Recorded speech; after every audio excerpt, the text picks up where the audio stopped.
Baik, hari ini saya akan menyampaikan firman dengan judul keistimewaan pribadi Yesus. Mari kita baca Lukas pasal 9 ayat 10 sampai 13 bagian A yang berkata demikian. Sekembalinya rasul-rasul itu menceritakan kepada Yesus apa yang telah mereka kerjakan. Lalu Yesus membawa mereka dan menyingkir ke sebuah kota yang bernama Betsaida, sehingga hanya mereka saja bersama dia. Akan tetapi orang banyak mengetahuinya, lalu mengikuti dia. Ia menerima mereka dan berkata-kata kepada mereka tentang kerajaan Allah. Dan ia menyembuhkan orang-orang yang memerlukan penyembuhan. Pada waktu hari mulai malam datanglah ke-12 muridnya berkata kepadanya, "Suruhlah orang banyak itu pergi, supaya mereka pergi ke desa-desa dan kampung-kampung di sekitar ini untuk mencari tempat penginapan dan makanan. Karena di sini kita berada di tempat yang sunyi." Tetapi ia berkata kepada mereka, "Kamu harus memberi mereka makan." Amin. Saudara sekalian, peristiwa yang dicatat ini terjadi setelah serangkaian pelayanan yang melelahkan dan pengutusan para murid untuk memenangkan jiwa. Yesus kemudian mengajak mereka menyingkir ke tempat yang sunyi untuk beristirahat di sebuah tempat yang bernama Betsaida. Tetapi ternyata saudara, orang-orang datang tetap berbondong-bondong ingin berjumpa dengan Yesus. Lalu apa yang Yesus lakukan? Yang pertama dikatakan Yesus menerima mereka. Saya melihat Yesus adalah pribadi yang sangat luar biasa. Di dalam kelelahan, di dalam kesibukan, Yesus tetap menerima orang yang mau datang kepada dia. Dia tidak pernah menolak orang yang mau datang dan meminta pertolongan kepada dia. Dalam Yohanes 6 ayat 37 dikatakan, "Semua yang diberikan Bapa kepadaku akan datang kepadaku, dan barang siapa datang kepadaku, ia tidak akan kubuang." Ada banyak orang merasa dirinya berdosa dan tidak mau ke gereja karena mereka pikir Tuhan akan marah, Tuhan membenci, Tuhan menghukum. Tapi dengarkan firman Tuhan, Yesus sendiri yang berkata, "Semua orang yang datang kepadaku tidak akan kubuang." Semua orang yang datang kepada Yesus diterima dengan tangan dan hati yang terbuka. Tahukah saudara, dunia kita adalah dunia penuh penolakan, rejection. Dan orang-orang yang tidak diinginkan itu akan mengalami luka di dalam hatinya. Sehingga muncul gejala sosial yang negatif di tengah masyarakat. Kenapa ada banyak anak nakal, anak melakukan tindakan-tindakan kriminal bahkan ketika usianya masih muda. Karena rejection, penolakan yang dia alami dari ayahnya, dari ibunya, atau dari lingkungannya.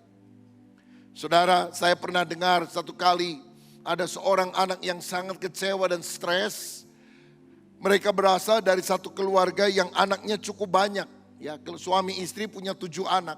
Satu kali ribut besar dan akhirnya suaminya bilang, "Udah kita cerai saja. Anak 1, 2, 3 ikut saya." Dan istrinya bilang, "Oke, kalau begitu anak 5, 6, 7 ikut saya." Celakanya dia anak keempat, saudara-saudara. Perempuan. Dan dia pikir, "Waduh, saya ikut siapa?" Sejak itu dia merasa tertolak, terbuang dalam kehidupan. Bahkan di India saya dengar ada orang-orang yang lahir dalam kampung yang sangat miskin. Dan kalau ibunya melahirkan anak perempuan, maka ketika anak itu masih kecil, masih bayi, dipatahkan tangannya dan satu kakinya untuk menjadi modal. Kalau mereka mulai lebih dewasa, mereka bisa jadi pengemis. Apa yang terjadi dengan orang-orang semacam ini? Tentu hidup di dalam luka hati yang mendalam, hidup di dalam kepahitan. Dulu pernah ada satu lagu namanya Nobody's Child. anak yang tidak diinginkan. Diceritakan dalam sebuah panti asuhan, ada orang-orang anak-anak yang sudah ditinggalkan oleh orang tuanya. Lalu pengurus panti asuhan ini memberikan kesempatan untuk orang-orang mengadopsi. Dan hari-hari lepas hari mereka melihat ada satu anak diambil. Minggu depannya ada anak lain yang diambil untuk menjadi anak adopsi di keluarga mereka. Tetapi ada satu anak yang kemudian bernyanyi, I'm nobody's child, I'm nobody's child. Aku anak yang tidak diinginkan. Kenapa? Because I'm blind. Sebab aku anak yang buta. Apa yang terjadi dengan kehidupan orang-orang yang semacam itu? Tentu penuh dengan kepahitan. Bahkan seringkali penolakan, rejection itu bisa terjadi di dalam masa yang paling dini dalam kehidupan. Ketika seorang masih dalam kandungan.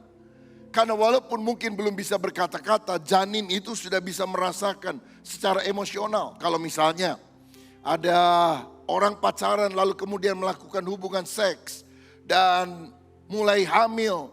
Lalu kemudian dicoba dilakukan aborsi, pengguguran kandungan. Maka anak itu telah tertolak.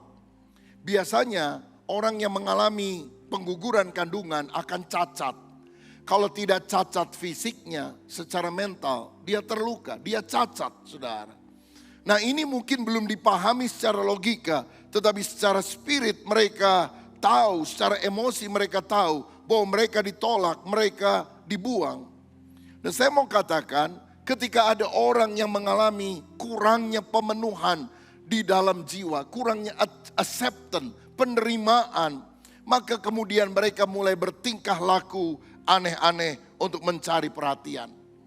Dandanannya aneh, pakai rok yang sangat ketat ya, kemudian sangat terangkat. Lalu kemudian ketat banget sampai kalau jalan aja susah, saudara-saudara. Kalau dompet jatuh nggak bisa ambil sendiri. Kalau ambil sendiri break begitu. Jadi mesti minta tolong sama orang lain. Pusar kelihatan kemana-mana, saudara. Dan dia rasa itu adalah cara untuk dia menarik perhatian banyak orang. Seringkali hal-hal ini terjadi karena ada penolakan yang menyebabkan dia ingin diterima menjadi pusat perhatian. Tapi saya mau kasih kabar baik kepada kita sekalian. Mungkin manusia menolak saudara, tapi Yesus menerima dan tidak akan pernah membuang kita. Saya tidak tahu, mungkin ada beberapa di antara saudara yang merasa sindroma rejection, penolakan dari sejak masa kecil. Mungkin saudara punya keluarga perempuan dan orang tuamu ingin anak yang laki. Tapi ketika dilahirkan perempuan lagi, saudara. Lalu kemudian saudara didandani seperti seorang anak yang laki, suruh memanjat pohon. Mainannya bukan boneka bayi yang lucu tetapi pistol-pistolan, senjata-senjataan. Dan kau merasa ada sesuatu yang berbeda perlakuan orang tua kepada saudara. Seringkali manusia menerima kita kalau kita baik, kalau kita pintar, kalau kita rajin, kalau kita melakukan prestasi. Tapi saya katakan Yesus mau menerima kita apa adanya. Walaupun Yesus tidak pernah membiarkan kita seadanya. Saudara lihat, ada seorang wanita Samaria yang sudah 5 kali menikah. Dan sekarang dia kumpul kebo dengan suami orang. Dan orang semacam ini tentu tidak bisa dekat dengan pemuka agama. Apalagi nabi yang dia anggap hebat seperti Yesus. Tapi ternyata Yesus menyapa wanita ini. Kemudian berkata, panggil suamimu. Wanita ini bilang, aku tidak bersuami. Tepat katamu, karena 5 kali kamu sudah bersuami dan sekarang kamu tinggal dengan suami orang. Wanita itu kaget karena ternyata Yesus tahu segala sesuatu tentang dirinya. Tapi Yesus tidak menolak. Yesus menawarkan air hidup. Kalau kamu minum air ini, kamu akan dahaga lagi. Karena dunia tidak bisa memuaskan kekosongan jiwamu. Tapi percayalah kepadaku, aku akan memberikan air hidup kepadamu yang memancar sampai kepada hidup yang kekal. Wanita ini berkata, engkau adalah Mesias. Dia berubah. Dia beritahu seluruh kampungnya, aku sudah berjumpa dengan Mesias. Dan saya percaya hidupnya tidak pernah sama lagi. Sakius adalah pemungut cukai yang ditolak oleh lingkungannya. Karena seorang pemungut cukai dulu adalah orang yang bekerja bagi penjajah, yaitu Roma. Apalagi dia suka mengambil pajak lebih besar daripada seharusnya. Tidak ada orang yang mau bergaul dengan dia. Tetapi ketika Yesus lewat ke Yeriko, dia berkata, Sakius, turunlah engkau dari pohon.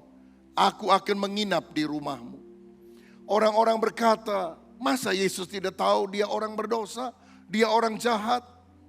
Tetapi ini adalah hal yang sangat dirindukan oleh Sakius. Yesus mau makan di rumahnya, mau tinggal di rumahnya. Ini adalah sebuah penerimaan yang sangat dia butuhkan. Langsung dia berkata, Tuhan, orang yang kuperas kuganti 4 kali lipat, dan setengah harta kuberikan kepada orang miskin. Orang berubah, bertobat, kan ada penerimaan kasih yang dilakukan oleh Yesus. Tahukah saudara, salah satu gelar Yesus adalah sahabat orang berdosa. Dia bukan sahabat orang suci, tapi dia disebut sahabat orang berdosa. Yesus sendiri berkata, orang sehat tidak perlu dokter. Yang perlu dokter adalah orang sakit. Aku datang bukan untuk mencari orang benar, aku datang untuk mencari orang yang berdosa. Bahkan kalau ada di antara saudara yang merasa engkau ditolak oleh lingkunganmu, ditolak oleh teman-temanmu, engkau merasa tidak berharga, ingatlah Tuhan menghargai saudara, Tuhan mengasihi saudara, Tuhan menerima engkau walaupun kau tidak kaya, Tuhan menerima engkau walaupun kau tidak cantik atau tampan, Tuhan menerima engkau walaupun masa lalumu begitu buruk, Tuhan menerima engkau walaupun mungkin ada dosa yang masih mengikat kehidupan kita. Bahkan ketika keluargamu membencimu, ada Yesus pribadi istimewa yang ketika engkau datang kepadanya, Tuhan berjanji tidak akan pernah membuang kita. Daud pernah berkata begini di dalam Mazmur 27 ayat 10, sekalipun ayahku dan ibuku meninggalkan aku, namun Tuhan menyambut aku. Daud itu kelihatannya adalah anak yang tertolak, karena ketika Samuel datang ingin mengurapi salah satu anak Isai untuk menjadi raja Israel, semua diundang untuk makan di dalam rumah mereka kecuali Daud. Karena Daud disuruh menjaga kambing domba mereka yang cuma 2-3 ekor banyaknya. Sampai akhirnya Samuel berkata, sebelum anakmu yang satu itu ada di tempat ini kau panggil, aku tidak akan makan bersama dengan kamu. Baru anak bawang, anak yang gak diperhatikan. Karena mungkin orang tuanya bilang, mana mungkin dia akan jadi raja. Mungkin Eliab yang badannya tinggi, mungkin Yonadab yang badannya besar, yang punya karisma, itu akan dilantik menjadi raja. Tapi Daud, dia anak yang paling kecil, masih muda, pipinya masih kemerah-merahan, belum terlalu banyak pengalaman. Tapi Alkitab berkata manusia melihat apa yang di depan mata, Tuhan melihat hati. Dan ketika Daud datang, Tuhan bilang, inilah orang yang kupilih, urapilah dia. Di kemudian hari, Daud berkata, sekalipun ayahku dan ibuku meninggalkan aku, tapi Tuhan menerima aku. Mungkin ada di antara saudara yang merasa pada waktu engkau masih kecil, engkau tidak terlalu dianggap dalam keluargamu. Mungkin kakakmu atau adikmu dipuji-puji, tapi saudara selalu menjadi orang yang disingkirkan. Kalau ada sesuatu yang salah, pasti saudara yang dimarah-marah. Engkau tidak pernah diharapkan. Dan kemudian muncul dendam dalam hati saudara. Engkau berkata, aku harus berprestasi. Aku mau buktikan bahwa aku bisa jadi orang hebat. Dan saudara bisa mencapai hal yang lebih baik dalam hidupmu sekarang. Bagus. Tapi hati atau motivasi yang ingin membuktikan kesalahan orang lain dengan menunjukkan saya bisa, tetap adalah sikap hati yang salah yang mesti dikoreksi. Alkitab berkata, orang boleh menolak, tapi kalau Tuhan menerima kita, kita berharga di mata Dia. Tahukah saudara, kita berharga bukan karena kita punya banyak uang, kita berharga bukan karena gelar kita panjang, kita berharga bukan karena follower kita banyak di sosial media. Kita berharga karena kita dikasih oleh Tuhan Yesus. Dia telah menebus kita dengan darahnya. Dia berkata, kamu berharga di mataku, kamu mulia, aku mengasihi engkau. Aku melukis wajahmu di telapak tanganku. Kamu adalah biji mataku. Kalau ada orang menolak saudara, seakan-akan kau tidak penting, gak jadi masalah. Jangan terlalu dipikirkan, karena Tuhan Yesus menganggap saudara penting. Karena Tuhan Yesus menganggap engkau berharga. Tuhan Yesus menerima kita apa adanya, karena Dia adalah pribadi yang istimewa, penuh dengan kasih. Karena itu datanglah kepada Dia. Engkau mungkin seperti anak kilang yang sudah melakukan dosa, tapi datanglah, Bapa Sorgawi tidak akan mengusir engkau. Bapa Sorgawi akan memeluk dan memberikan yang terbaik bagi saudara. Yang kedua, apa yang dilakukan oleh Yesus ketika Dia melihat orang banyak? Alkitab tadi berkata, Yesus menerima mereka, lalu Yesus berkata-kata tentang kerajaan Allah. Saya percaya dimanapun Yesus ada, Dia rindu menyampaikan firman. Karena firman itu sanggup mengubah manusia berdosa menjadi warga kerajaan sorga. Firman berkuasa menciptakan dari yang tidak ada menjadi ada. Tuhan berkata, jadilah terang, jadilah cakrawala, jadilah matahari, bulan dan bintang. Maka firman itu membuat segalanya tercipta. Dan saya percaya firman yang sama sanggup menghidupkan orang yang rohnya sudah mati. Karena itu Alkitab berkata, barang siapa bertelinga, hendaklah ia mendengar apa yang disampaikan firman Tuhan. Roma 10 ayat 17 berkata, jadi iman timbul dari pendengaran dan pendengaran oleh firman Kristus. Kenapa setan ingin agar kita tidak suka membaca Alkitab atau mendengar firman? Karena ketika kita mendengar firman, iman kita akan bertumbuh. Kita berpaling percaya kepada Yesus dan menolak si iblis. Dan itu yang paling tidak disukai daripada si iblis. Tapi Yesus punya banyak cara untuk membuat kita mendengar firman Allah. Saya ingat di Inggris pernah ada seorang pengkhotbah terkenal pada zamannya bernama George Whitefield. Dia hidup sejaman dengan John Wesley. Tapi George Whitefield lebih terkenal sebagai pengkhotbah KKR di lapangan-lapangan. Kalau dia khotbah ribuan orang datang.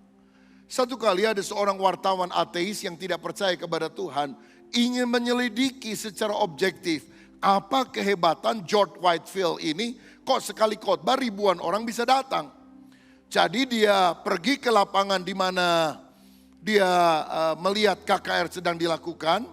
Dia naik ke sebuah pohon, saudara-saudara, dan dia mengamat-amati suasana ibadah KKR yang berlangsung. Tetapi karena dia tidak mau terpengaruh oleh khotbah yang disampaikan oleh George Whitefield, takut hatinya berubah, maka dia tutup kedua telinganya dengan jarinya. Melihat, menyimak situasinya, tapi tidak mau mendengar khotbah. Tetapi Tuhan itu luar biasa. Ketika George Whitefield tengah-tengah khotbah, tiba-tiba ada lalat, saudara-saudara, yang berputar-putar di dekat hidungnya. Dan dia mulai goyang-goyangkan hidungnya, hidung daripada si ateis ini. Tapi lalat itu kelihatannya bandel, malah mau mencok di hidung tersebut. Dan saking kesal dia tepis itu lalat. Dan waktu dia cabut kedua jarinya dari telinganya untuk menepis lalat tersebut, hamba Tuhan ini sedang ngomong, barang siapa bertelinga, hendaklah ia mendengar apa yang dikatakan oleh Roh Kudus. Kagetlah dia. Karena kebetulan dia selama ini menutup telinganya. Dan sepertinya ditegur. Wih, hebat bener ya. Kok dia tahu saya ada di atas pohon menutup telinga dari tadi. Padahal itu karya Roh Kudus. Sejak itulah si ateis itu bertobat. Saya percaya firman itu berkuasa mengubah hidup kita. Karena itu Saudara-saudara, ingat, setan berusaha menghalangi konsentrasi dan pendengaran kita waktu firman disampaikan. Lagi ke gereja, ada anak nangis. Karena itu kita siapkan, saudara sekalian, buat anak kecil, ada ruangan nursery room di belakang, supaya anak-anak dan orang tuanya juga bisa beribadah dengan baik. Kita lagi kebaktian, ada orang di samping kita atau di belakang kita ngobrol aja terus, mengganggu konsentrasi kita. Satu kali ada orang ngomong gini sama temennya, itu keterlaluan orang, masa kita lagi kebaktian, dia tidur? Hah, yang mana? Kok saya nggak lihat? Itu yang persis di depan kamu. Oh bener, dia bukan cuma tidur, ngoroknya kenceng lagi, sampai saya bangun katanya. Lalu rupanya dia ikut tidur, saudara-saudara. Lah kalau orang model seperti ini, gimana dia bisa dijamah oleh kebenaran firman Tuhan? Izinkan Tuhan berbicara kepada kita. Saya tidak pernah dengar ada orang bilang, saya dulu orang jahat sekarang menjadi anak Tuhan.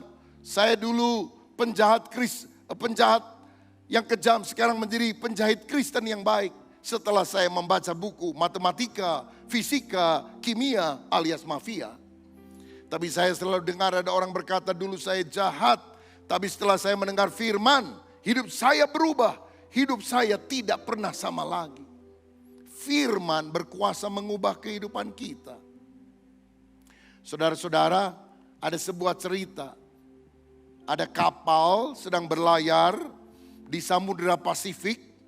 Mereka melihat ada pulau-pulau terasing dengan suku-suku kanibal di sekitarnya. Tiba-tiba saudara, mereka diterpa oleh badai yang begitu luar biasa sampai karam itu kapal.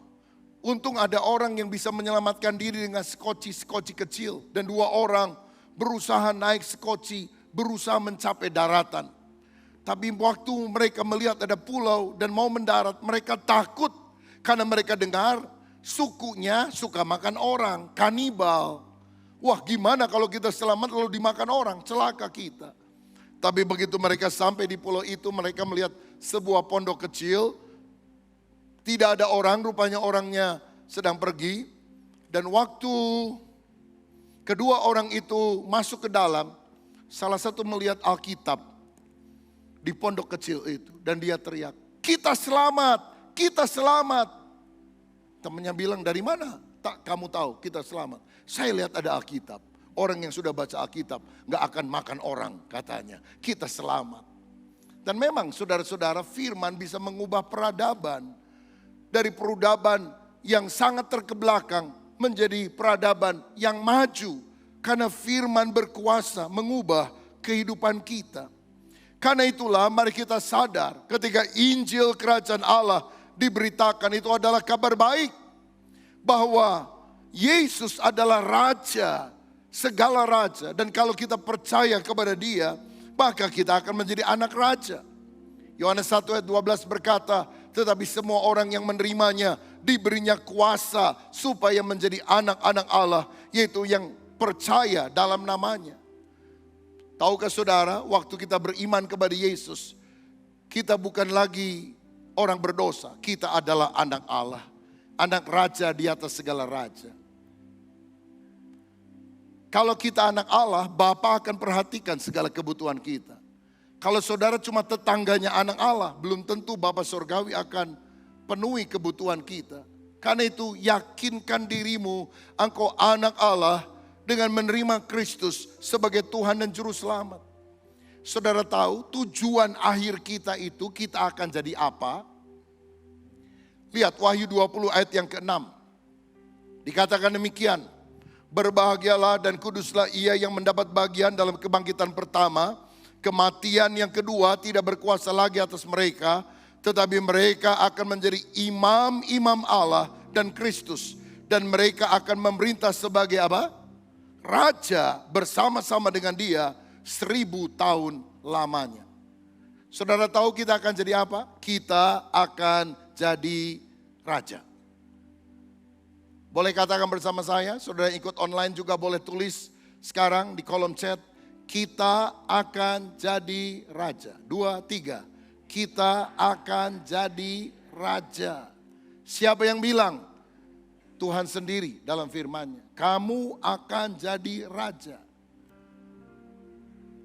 Bukan raja rimba. Bukan raja guguk. Itu pasti orang Batak kan. Tapi raja yang akan memerintah bersama dengan Yesus. Bayangkan kalau kita raja, sekarang kan kita adalah pangeran, kita adalah putra raja, kita adalah putri raja. Boleh saudara lihat sebentar teman di kiri kananmu, perhatikan wajahnya baik-baik. Karena orang di samping saudara satu kali akan jadi raja. Jadi baik-baik dengan dia saudara. Dia akan naik jabatan, dia akan naik pangkat, jadi raja. Boleh katakan kepada kiri kanan, hei kamu akan jadi raja. Oh dahsyat sekali saudara. Ini rencana Tuhan yang melampaui apa yang kita pikirkan. Kita akan jadi raja. Memberita bersama Kristus. Kita sekarang ini sudah calon raja. Karena kita anak Tuhan. Status kita sudah jelas. Tetapi kini kita sedang diproses menjadi warga negara kerajaan Allah. Cara hidup kita yang sedang diolah. Yesus naik untuk menyediakan sorga bagi kita. Tapi Roh Kudus turun untuk menyiapkan kita bagi sorga. Sekali lagi, Yesus naik untuk menyiapkan sorga bagi kita. Tapi Roh Kudus turun untuk menyiapkan kita bagi sorga. Roh Kudus membentuk, memproses kita supaya kita makin hari makin mirip Kristus, makin cocok menjadi warga negara kerajaan Allah. Karena status belum tentu serta-merta mengubah cara hidup. Misalnya, kalau ada presiden kita yang sedang turun ke bawah, lihat orang-orang di kolong jembatan, lalu dia lihat ada anak gelandangan. Lalu dia tanya, "Nak, nama kamu siapa?" "Joko." "Hah, Joko? Panjangnya apa?" "Widodo, Pak." "Wah, kok mirip nama saya?" "Rumah kamu di mana?" "Ya di kolong jembatan ini." "Orang tua kamu mana?" "Saya nggak tahu. Papa mama saya sudah lama meninggalkan saya nggak tahu di mana mereka." Lalu presiden jatuh belas kasihan. Lalu diangkat menjadi anak. "Tinggal ya sama saya di Istana Bogor." Jadi adiknya Kaisang, kira-kira seperti itu. Saudara-saudara, biasanya makan sembarangan, biasanya tidur di kolong jembatan, sekarang tidur di istana. Kasur busa. Apa langsung berubah sikap hidupnya? Rasanya dia akan tidur di lantai, nggak nyaman tidur di kasur busa, harus dilatih. Kalau makan, duduk di meja, kaki naik ke atas dua-duanya, makan pakai tangan, diajarin pakai sendok gimana, pakai garpu gimana. Itu prosesnya, statusnya sudah diangkat menjadi anak presiden. Cara hidupnya mesti diproses. Lalu diajarin cara makan gimana. Dan setelah makan, biasanya ada buah, lalu kemudian ada tusuk gigi. Dia kan nggak tahu tusuk gigi buat apa. Dia pikir makanan penutup, saudara. Begitu dia gigit, ih rasa kayu. Lo jangan dimakan dong, itu bukan nyungkil. Untuk nyungkil sesuatu bukan kamu makan. Ini proses saudara. Saya percaya ketika kita lahir baru beriman kepada Yesus, kita menjadi anak Allah. Tapi sekarang Roh Kudus sedang memproses kita. Makin hari makin serupa seperti Kristus. Menjadi anak-anak Allah yang punya karakter seperti dia. Itu sebabnya dengarkan Injil Kerajaan. Buka hati saudara untuk menerima firman. Rajin baca Alkitab. Supaya hidup kita selalu diolah. Sebab orang yang taat kepada firman, sikapnya, sifatnya akan makin mirip seperti Yesus. Yesus itu pribadi yang luar biasa. Dia bukan hanya menerima kita, tapi Yesus mengajar kita dengan firman kerajaan Allah. Supaya kita menjadi warga negara kerajaan Allah yang terhormat.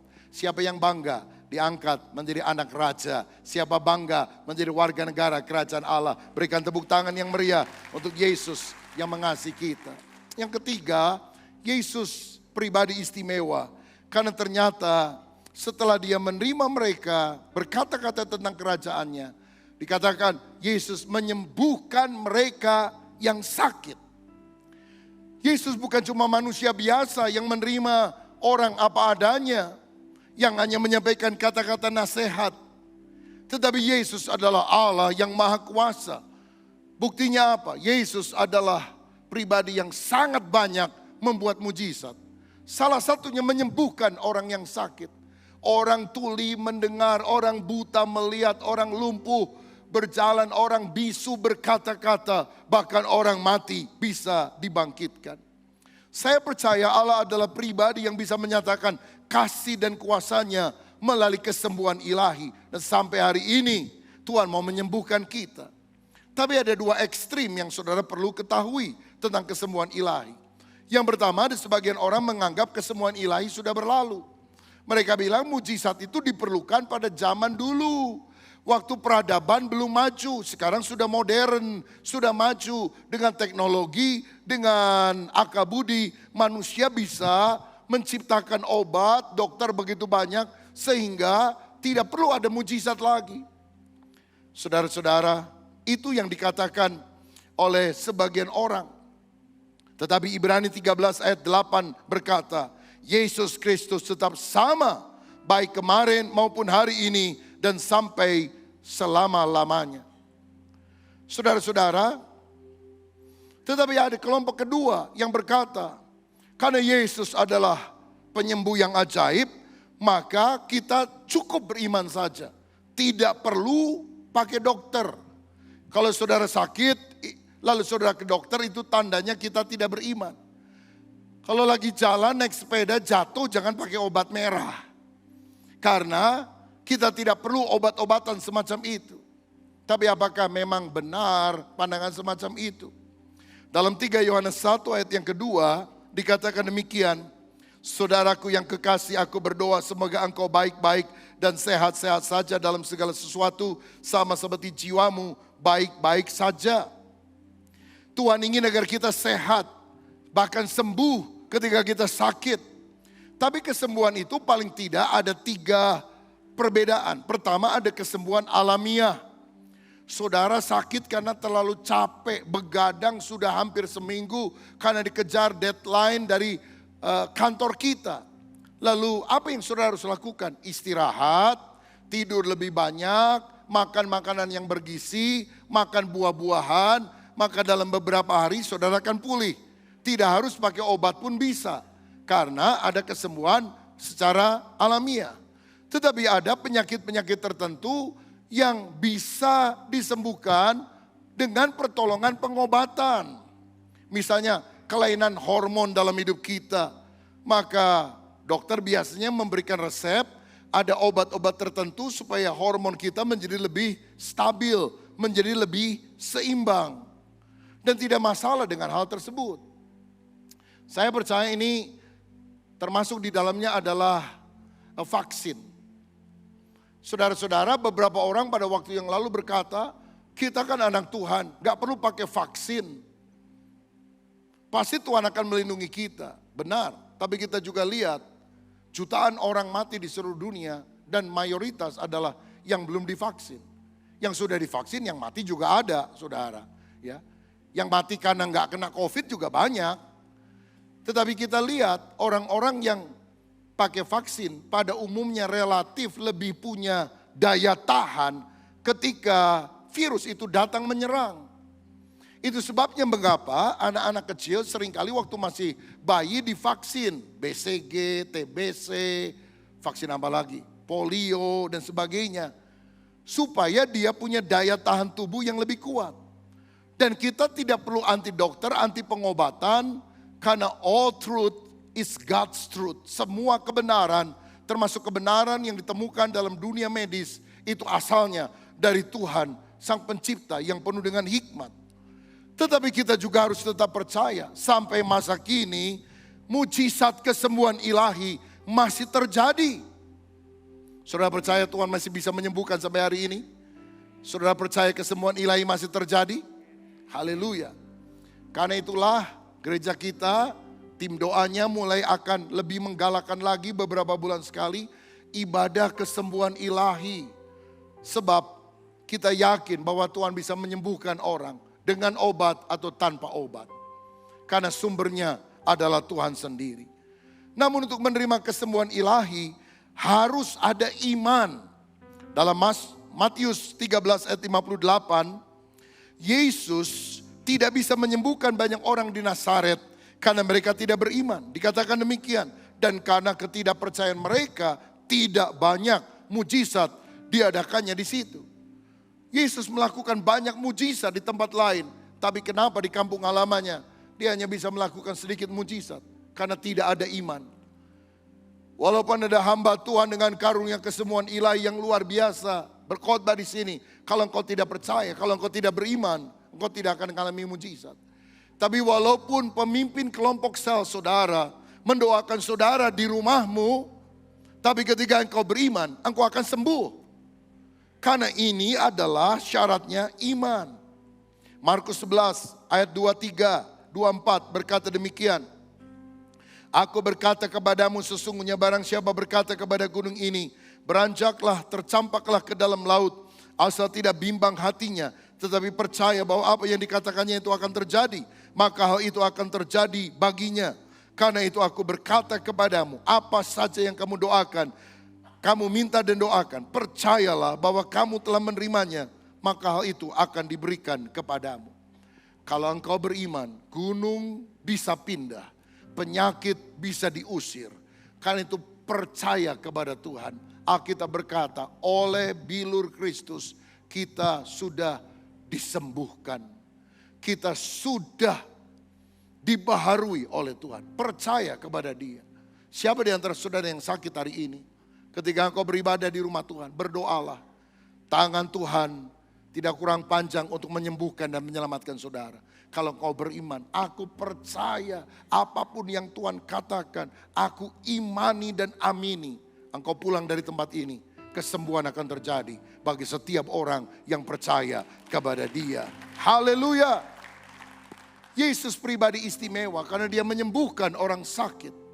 Dan yang keempat, yang terakhir, Yesus pribadi yang istimewa karena ternyata Dia juga bisa membuat mujizat lain, memberi mereka makan. Alkitab berkata ketika Yesus mengajar banyak orang, hari mulai malam, dan tempat itu terpencil jauh dari tempat yang lain. Lalu murid-muridnya bilang, Tuhan suruh mereka pulang karena kita gak punya makanan, kita gak punya penginapan. Tapi Tuhan bilang apa? Beri mereka makan. Hanya 5 roti dan 2 ikan, tapi ditaruh di tangan Yesus. Yesus melipat gandakannya menjadi berkat bagi banyak orang. Saya percaya sampai hari ini Tuhan sanggup memelihara kita. Tuhan sanggup kasih saudara makan. Ada banyak orang takut tahun 2023 tahun gelap. Aduh, nanti pekerjaan saya gimana, usaha saya gimana. Percayalah, Yesus yang pernah memberi makan 5.000 orang hanya dengan 5 roti dan 2 ikan adalah Allah yang sama yang bisa memberi saudara makan bahkan sampai kenyang di tahun 2023 ini, karena Dia Yehova Jireh, Allah yang menyediakan segala keperluan kita. Yesus tahu kita punya roh, jiwa dan tubuh. Dia tidak hanya mengurus masalah dosa kita saja, tapi Dia pelihara hidup kita. Tapi lihat, Yesus harus mengajar orang banyak dengan firman. Kebutuhan rohani dipenuhkan. Baru setelah itu Dia memberikan makanan jasmani. Tetapi carilah dahulu kerajaan Allah dan kebenarannya, maka semuanya itu, kebutuhan yang lain, Tuhan akan tambahkan kepada kita. Dalam Yesus tidak ada kehabisan. Dalam Yesus tidak ada kekurangan. Dalam Yesus ada kelimpahan berkat. Bahkan sampai sisa 12 bakul. 5 roti 2 ikan mengenyangkan 5.000 orang, masih ada sisa 12 bakul. Ingatlah saudara, mujizatnya tidak terjadi pada waktu Yesus selesai berdoa. 5 roti kecil jadi 5 roti bantal atau segede gajah. 2 ikan teri berubah jadi 2 ikan paus. Kalau memang demikian memang bisa mengenyangkan ribuan orang. Tapi waktu didoakan, ikannya tetap kecil, rotinya tetap kecil. Tapi ketika dibagi-bagikan, ikan dan roti itu tidak pernah habis. Jangan bilang Tuhan jadikan saya orang kaya dulu, konglomerat dulu, baru saya berbagi kepada orang lain. Itu bukan caranya Tuhan. Engkau doa, berkatmu masih sedikit, tapi ketika engkau mulai menggunakannya dengan hikmat, berbagi dengan orang lain, tidak akan pernah habis. Karena dalam Yesus tidak pernah ada kekurangan, dalam Yesus selalu ada kelimpahan berkat. Bahkan ada sisa 12 bakul. Kenapa 12 bakul? Mungkin karena murid Yesus jumlahnya 12. Dan Yesus itu suka doa puasa. Murid-muridnya suka makan kenyang rupanya. Jadi karena 12 jumlahnya, maka porsi makan murid Yesus bukan per piring tapi per bakul, saudara-saudara. Dan kenapa masih ada sisa? Karena yang makan 5.000 laki-laki. Kalau yang makan 5.000 perempuan pasti tidak ada sisa. Karena perempuan biasanya kalau lihat sisa sudah bawa kantong kresek dari rumah. Dia bawa pulang itu sisa ke rumahnya masing-masing. Inilah karunia wanita yang lebih hebat daripada pria soal makan-memakan, saudara-saudara. Tetapi saya percaya bahwa Yesus sanggup memberkati kehidupan kita. Ada seorang teolog liberal berkata begini, sebetulnya ini bukan mujizat. Yang dibagi itu roti yang sangat kecil. Tapi karena mereka begitu terpesona kepada khotbah Yesus, waktu makan roti kecil seperti perjamuan kudus, langsung kenyang. Loh, ini sulap atau apa, saudara? Saya tidak percaya akan pandangan itu. Walaupun yang mengatakannya profesor, doktor, karburator, kotor, bocor. Saya lebih percaya kepada firman Allah. Bahwa itu mujizat nyata, bukan perasaan. Lalu ada yang lain yang bilang, sebetulnya ini bukan mujizat. Karena orang-orang tahu kalau Yesus khotbah, dia khotbah biasanya panjang. Jadi orang-orang datang mendengarkan khotbah Yesus sudah bawa bekalnya masing-masing. Tapi mereka begitu pelit, tidak mau berbagi kepada orang lain. Sehingga ketika Yesus menunjukkan contoh, nih lihat anak kecil. Dia kasih roti kepada saya. Wah, mereka menjadi malu hati. Lalu mereka membuka perbekalannya masing-masing, memberikan kepada kiri kanannya, maka kenyanglah mereka semua. Bahkan masih ada sisa, 12 bakul. Jadi intinya mari kita suka berbagi kepada orang lain, tapi unsur mujizat tidak dipercayai. Tapi saya percaya berbagi itu sangat penting. Tetapi Alkitab berkata, Yesus adalah Allah yang sanggup melakukan mujizat. Bahkan 5 roti kecil, 2 ikan kecil, dan orang lain tidak membawa makanan apapun. Tuhan berkati, bisa jadi berkat bagi ribuan orang.